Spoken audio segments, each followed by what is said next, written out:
इकाई 2 आदिकालीन काव्य धाराएं। प्रश्न नंबर 1, आदिकालीन काव्य धाराएं क्या हैं? उत्तर, आदिकाल यानी किसी संस्कृति या सभ्यता का बिल्कुल शुरुआती समय।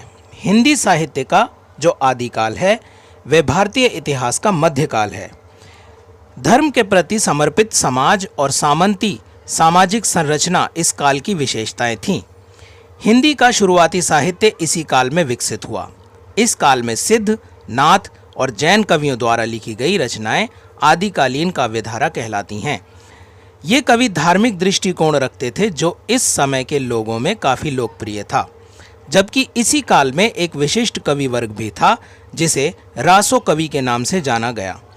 ये कवि राजाओं के दरबार से जुड़े थे और उन्हीं के लिए काव्य लिखते और कहते थे।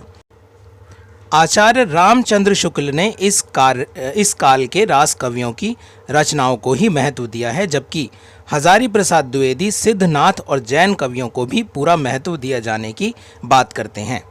प्रश्न नंबर 2, विभिन्न आदिकालीन काव्य धाराओं पर प्रकाश डालिए। उत्तर, सिद्ध काव्य हिंदू धर्म से प्रभावित बौद्ध धर्म की परंपरा पर चलने वाला एक विशिष्ट संप्रदाय सिद्ध संप्रदाय कहलाता है।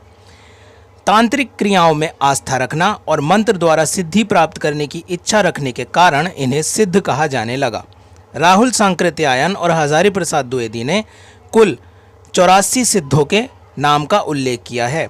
कुछ प्रमुख सिद्ध कवियों के नाम इस प्रकार हैं: सरहपा, सबरपा, लुईपा, डोथिपा और कुक्कुरीपा। सभी नाथों के आगे लगा शब्द पा इन कवियों के सम्मान का सूचक है। इनमें से केवल 14 कवियों की रचनाएं ही आज के समय उपलब्ध हैं। इन कवियों के द्वारा जन भाषा में लिखा गया साहित्य सिद्ध साहित्य कहलाता है। इन कवियों की रचनाएं मुख्य रूप से 2 काव्य रूपों में मिलती हैं, दोहा कोश तथा चर्यापद। सिद्ध कवियों ने अपनी रचनाओं में स्वाभाविक रूप से मिलने वाले सुखों को भोगने की बात कही है। गृहस्थ जीवन पर बल दिया है। उन्होंने पाखंड और बाहरी अनुष्ठानों का विरोध किया। उन्होंने अपने शरीर में ही परमात्मा का निवास होने की बात कही है। नाथ काव्य का आचार्य गोरखनाथ को माना जाता है। नाथ काव्य की शुरुआत का श्रेय इन्हीं को जाता है। नाथ संप्रदाय को सिद्ध संप्रदाय का ही विकसित रूप माना जाता है। इस संप्रदाय के रचनाकारों ने सिद्ध साहित्य को और अधिक प्रकाशित और लोकप्रिय किया। नाथ संप्रदाय को अनेक नामों से जाना जाता है, जैसे नाथ मत, योग मार्ग, योग संप्रदाय, अवधूत मत आदि। नाथ शब्द का अर्थ है मुक्ति देने वाला। इस अर्थ के अनुसार नाथ साहित्य में सांसारिक आकर्षणों और भोग विलास से मुक्ति पर बल दिया जाता है। नाथ रचनाकारों के अनुसार गुरु मुक्ति के मार्ग का मार्गदर्शक होता है। गुरु से दीक्षा लेकर उसके उपदेशों का पालन करके वैराग्य प्राप्त किया जाता है। वैराग यानी संसार की मोह माया से दूर हो जाना। वैराग प्राप्त करने के बाद मनुष्य अंतर्मुखी हो जाता है, अर्थात वे अपने अंदर झांक सकता है। इस वैराग में ही उसे परम आनंद प्राप्त होता है। नाथ योगियों की संख्या 9 मानी गई है, जो इस प्रकार है: नागार्जुन, जड़भरत, हरिश्चंद्र, सत्यनाथ, भीमनाथ, गोरखनाथ, चरपटनाथ, जलंधर और मलयार्जुन।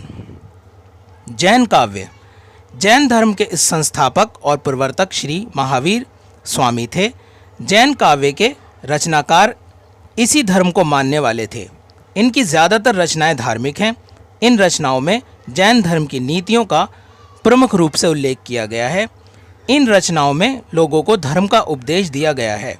कुछ जैन कवियों ने पौराणिक कथाओं में राम और कृष्ण जैसे चरित्रों का प्रयोग अपने धार्मिक सिद्धांतों के आधार पर किया है। कई स्थानों पर जैन रचनाकारों ने रहस्यवादी काव्यों की रचना भी की है। रासो काव्य आदिकालीन हिंदी साहित्य में रासो काव्य का कई स्थान पर उल्लेख मिलता है। कहीं पर तो इस काव्य में धार्मिक विचारधारा पाई जाती है, कहीं पर यह काव्य वीर गाथाओं पर आधारित है।